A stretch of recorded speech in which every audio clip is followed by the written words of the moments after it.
So this here is roughly where the marina is that we were staying at Townsville. We've got Magnetic Island off here in Cleveland Bay. So as we headed off, we crossed the shipping lane. And in some of our videos you can see some barges and some tugs. They're currently dredging the channel, and you can see that channel on the right hand side of Magnetic Island. It goes from Townsville and all the way out and around the island. And yeah, they're currently dredging it to make it deeper for all the ships and keeping the upkeep on it. So we were heading directly into the wind here, and it was at about this point we decided that we should hoist our sails, and then when we get around the point we'll be able to bear away, get a better angle and sail along. But as we'd been in the marina for a month, that's my excuse anyway, my situational awareness wasn't very good. There was a rainstorm out off here, so as soon as we started to hoist the sails we had to turn further to the north here in order to get them hoisted, because the rain squall had changed the wind angle. But then once the sails were set, off we went around the point here and headed down to Cape Bowling Green. From Cape Bowling Green here, this angle was a straight shot to Hayman Island. Our plan was to go to Blue Pool Bay on Hayman Island, and then there was a strong wind coming through the next day, and that way we could anchor up for the night, get a bit of a rest, get in 2-3 o'clock in the morning, and skip between the islands and still be able to get around even with the strong wind warning. But as we were going along, the winds got stronger and stronger, and the angle started to change, and we had more and more trouble holding that angle. So from here we decided we were going to head to Airlie Beach, which is further to the west. We couldn't hold that angle, so then we were going to try and head to Cape Gloucester, and the winds were getting stronger and stronger and stronger, and they were getting about 23-24 knots across the deck. And that's about, we try and put the genoa away once it's above 20 knots. So here we put the genoa away, put the staysail out, and then we can point a little bit higher with the staysail. But the winds kept building stronger and stronger. And we had a chat. We could either aim for Gloucester and take shelter at Gloucester, and we've never been there, haven't anchored there, so trying to find our way and find a good anchoring spot in the dark. We could do that, or we have been to Upstart Bay and we know a spot that's really well sheltered. So we decided to turn around and go back to Upstart Bay, to somewhere we know where there's shelter and there's good holding, and we feel comfortable going there in the nighttime. Well, yeah, there was that, but there was also, it was going to be another 4 hours beating against the weather to go to Gloucester, or we could turn around and go with the weather. It depowers all the gear, and then go into Upstart Bay from there. So at about this point we had about 42-43 knots across the deck, and that's when we decided the juice just wasn't quite worth the squeeze to keep beating on into it to make it down to Gloucester. So we turned around and then we started heading on back. And at one point we sailed down a wave, and after being in the marina for a month, I had forgotten a few things to secure, and we heard a big bang downstairs. Came down, and the giant rice container hadn't been secured, and fell down to the ground, and it broke open, and a little bit was left in the container and a lot of it was on the floor of Summer. So she got a bit of rice that night. But yeah, so that was our only casualty of the night, was the rice container, which was good. And then you can see as we come around the corner, we go from 9s, 8s, 7 knots to 4s, 3s. We're heading straight into it, having about 40 knots straight onto us. And then here at 4.2 knots, we're slowing down to set the anchor. Yeah, then we anchored up safely for the night, and tomorrow, yeah, we're going to go for a bit of an explore and check it all out. We're sorry we had to do the explanation this way. We tried to get a little bit of the footage, but as it was dark and there was water and waves going everywhere, we're definitely going to have to upgrade our equipment and get a few better cameras so we can share the experience with you next time, because it was quite a bit of fun. We had a lot of water go across the decks. There was puddles either side as our drains on the decks weren't keeping up. was right up to the scupper, so it was a big swimming pool everywhere. We had a few stowaways on the boat that tried to hitch a ride with us. Some birds tried to take cover. So hopefully next time we'll have got better cameras and we'll be able to share it with you, which will be a lot more fun than this, I think. And for now, we're at Upstart Bay.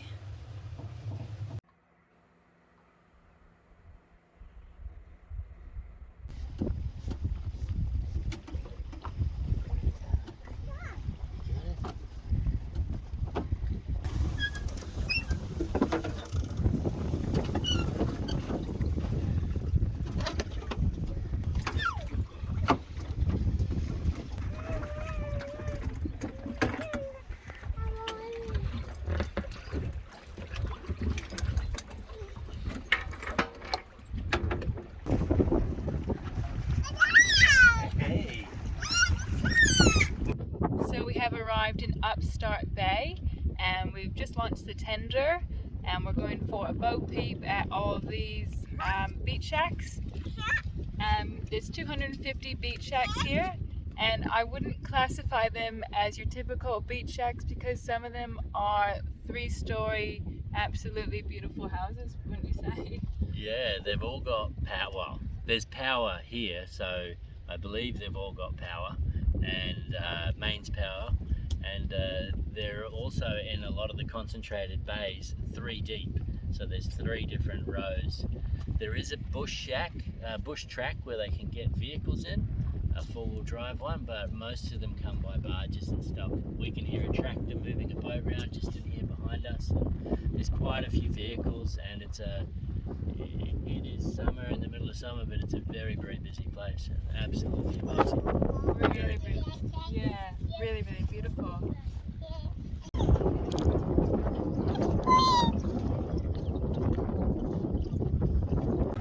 Let me put it down, I think we'll get away with it being down.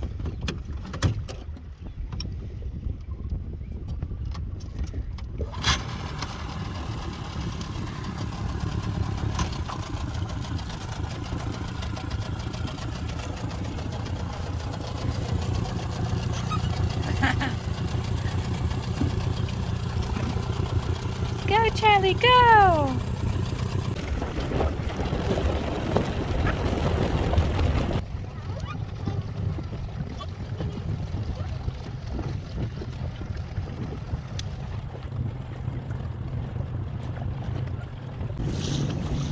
This house here has a channel in the rock, so you can see the channel there.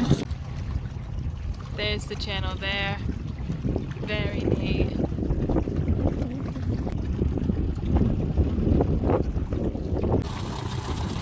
Charlie is driving us around, Captain Charlie here, and Sam is lookout. He's keeping an eye out for rocks. Because we're unfamiliar with the area, you can see that there's a rock right there. It is low tide, so they are some are exposed, some are we're not familiar with the area.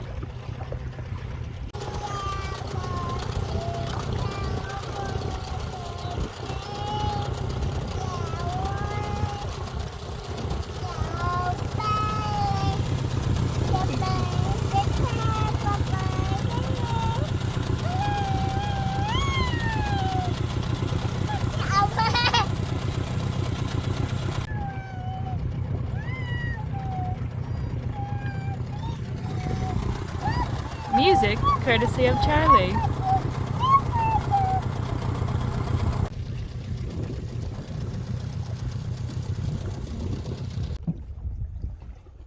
So Sam and I were just discussing, out of all the beaches we've seen in Upstart Bay, this one is our favorite. Just a really nice beach, and there's a whole bunch of beautiful houses on it. And my personal favorite is this one here. It's the square one. It has like 2 levels to it, and if you see right next to it, it's got a little point. It's got an identical mini house next to it, and on the top level, the second level, is a spa bath or jacuzzi, and so it's got a little walkway on the second level over to the spa bath. And yeah, it's just a beautiful little house. And I wouldn't even call it a little house. I wouldn't even call these beach shacks. These are all really, really nice houses. It's absolutely gorgeous here. But yeah, when they say that there's 250 beach shacks, this is what they're meaning. Yeah, so really, really nice. And again, there's no road in here. Actually, yeah, there's a little bush track for four-wheel drives. But other than that, no one has any cars, and you get here either by your boat. Air is over there. Or if you need anything big, you hire a barge to get it over. Like, these houses have a lot of effort. Like, there's concrete paths. These palm trees have been purposely planted. There's wooden fence around it. There's a concrete path just to the left, right over here. A whole bunch of infrastructure here. Like, a lot of effort has gone into these. Beautiful. We're gonna go sit in front of the house that I think is absolutely beautiful so that I can stock it some more. I'll give you guys a closer look at the house when we get closer. So this is the house that I think is absolutely gorgeous. It's square, and right next to it you can now really well see the point on the left. That's the jacuzzi housing area or spa bar. And yeah, it looks like it has 3 levels to it because you can see some windows in the roof there. It's absolutely gorgeous. And it's a wraparound porch. Oh, I could live here. Yeah. Granny flat out the back. See how there's a second building out the back? Oh yeah. Like, out the back there's another, Sam's just pointed out there's another roof line. So like a granny flat. And they're such a remote area to have that much water for a spa is just, and yeah. Yeah, so this here, this will give a better depiction. This is the spa bath. And you can see that there's a bridge connecting the house to the spa bath. And you just sit in your jacuzzi, drinking a glass of wine, having a sundowner, watching the sunset. Oh, it looks beautiful. To the right of the gorgeous square houses, more gorgeous houses. So it is bay after bay worth of houses. So we're gonna hop to the next bay from the beautiful house and check them out as well.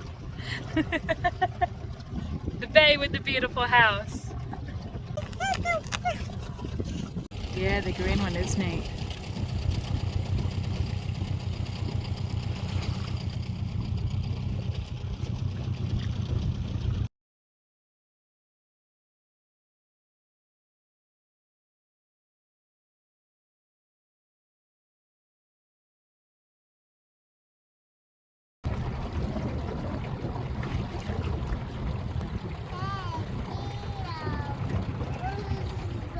This is the next bay over, and this house here has a stinger enclosure all to itself. That's pretty neat. So we are in stinger season, and it is yeah, a couple of days ago it was full moon, so that means the worst time to be in the water for irukandji. But that's pretty neat about the stinger net there. And yeah, it's quite beautiful, this bay. We come over here and there's more houses, more, and then we get to the sunset. So we've checked out all the bays, all the houses, they're really awesome, and Charlie is going to drive us back.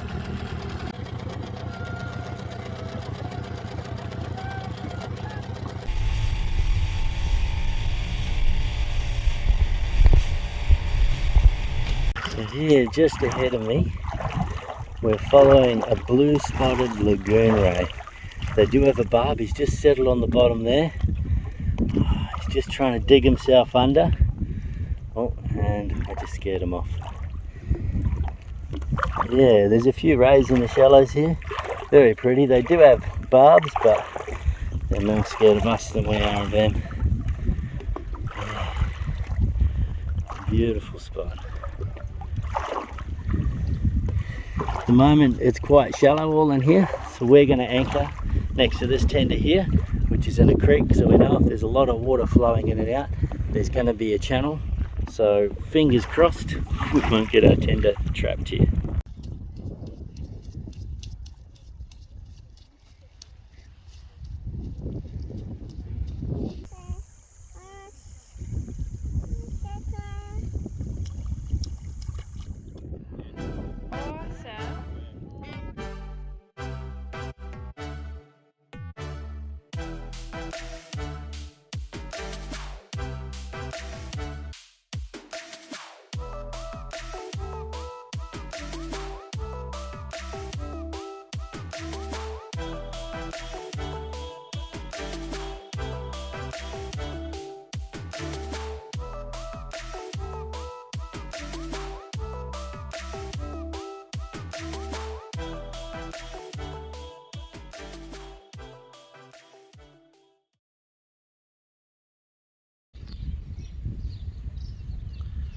It's 5:21 in the morning and the sun is about to rise up over the hill there. We're on the public jetty here in April Point Marina, or formerly known as April Point Marina. It's now known as Coral Sea Marina in Airlie Beach. This is where we met the gentleman who wanted to look at the boat last night, and then when we were about to depart, our plan was to head around to Cait Harbour for the night, because it's a northerly out there, and you probably can't tell, but the masts of the boats that are anchored out there are moving quite a bit, so it'd be quite uncomfortable to anchor out the front. So we're about to motor around to Cait Harbour when the gentleman arrived on this little catamaran here, and he said you can get away with spending the night on the public mooring, on the public jetty here. So we're gonna get up, go for a quick walk this morning. Maybe I'll convince Cait to get a coffee, and then we'll head on round to Cait Harbour, or probably down to Shore Island or something, depending on if this wind holds. There's already about 8 to 10 knots blowing through here, so that'll be quite nice. And we'll head on off. So we've just left Airlie Beach. The gentleman and the family that were looking at summer have come and gone. They seem really happy. They really like the boat. They're gonna go back and crunch some numbers and have a talk, and hopefully we will have some exciting news soon. But until then, we're gonna keep the dream alive and keep cruising and keep exploring. Yeah, we better not count our chickens before they hatch, because you never know. Everyone gets excited when they see it, and then they've got to go home and look at the realities of everything, make sure it's the right fit for them. With every boat, there's no perfect boat. Everything is a compromise, and so I feel we were very honest with what this is and what it offers and what it doesn't. And yeah, hopefully they'll go home and think about it and hopefully buy it. Yeah, I like that saying. Don't count your chickens before your eggs. Before they hatch. Don't count your chickens before they hatch. And we have left Airlie, and this way. This is Daydream Island over here. So if we zoom in, Daydream Island was called Westmore Island, and they renamed it. It's really popular for a resort destination, and you can see a really big white screen. That is an outside cinema. To the left of that, you'll see a slanted white roof. That is a chapel, a church. So a lot of people get married on Daydream Island. Your guests can all stay on the island, you get married, and it's a really nice, wonderful place to have a celebration. On the right hand side, you can see some palm trees and a brownish roof. That is the staff quarters. That is actually the strongest part of the island, I would say. It's lasted the cyclone. It's lasted so many cyclones. During Cyclone Debbie, a lot of the island was destroyed, but that staff quarters on the right hand side there near the palm trees has always held strong. Yeah, really strong part of the island. Cyclone Debbie came through in 2017 and it absolutely destroyed a lot of Airlie Beach. Sam was actually here doing that. Yeah. Yeah. You didn't have running water for Over a week. So I lived on the other side of town, so it went in segments. You know, when you're coming from the highway at Proserpine into town, they got water earlier, then town got water, and I was in a place called Jubilee Pocket on the other side. And it was over a week, which didn't bother us too much. The biggest thing is toilets need water to flush, and you don't think about it till you can't flush your toilet, and that was the hardest thing to deal with, was going and getting buckets of water and things like that to try and deal with situations. Yeah. And that was Cyclone Debbie in March 2017, I believe. Probably. This year, there hasn't been a big cyclone in about 5 years, and so a lot of people are saying that they think that this is going to be a big year, and so we want to get south. We want to keep cruising, and thankfully there hasn't been any scares or anything, so really thankful for that. But yeah, cyclones are hurricanes in the southern hemisphere. Yeah, not fun to want to be around. Yeah. But lures out. We've got one on this side, we've got one hanging out the back, hoping to catch some fish, and Daydream's there. We're headed down the Mole Passage at the moment, sailing down nicely, and we are headed to Lindeman Island, Shaw Island, into that gap there.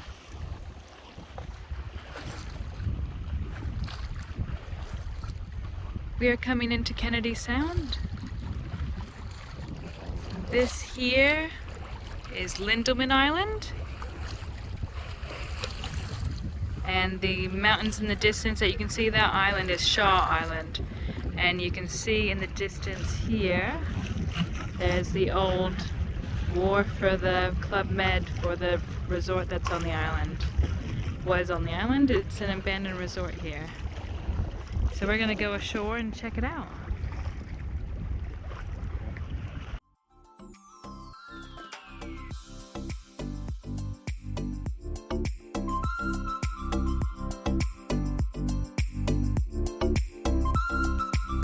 Tune in next week as we explore the abandoned resort on Lindeman Island. And don't forget to hit subscribe to follow our journey. Until next time, we'll see you then.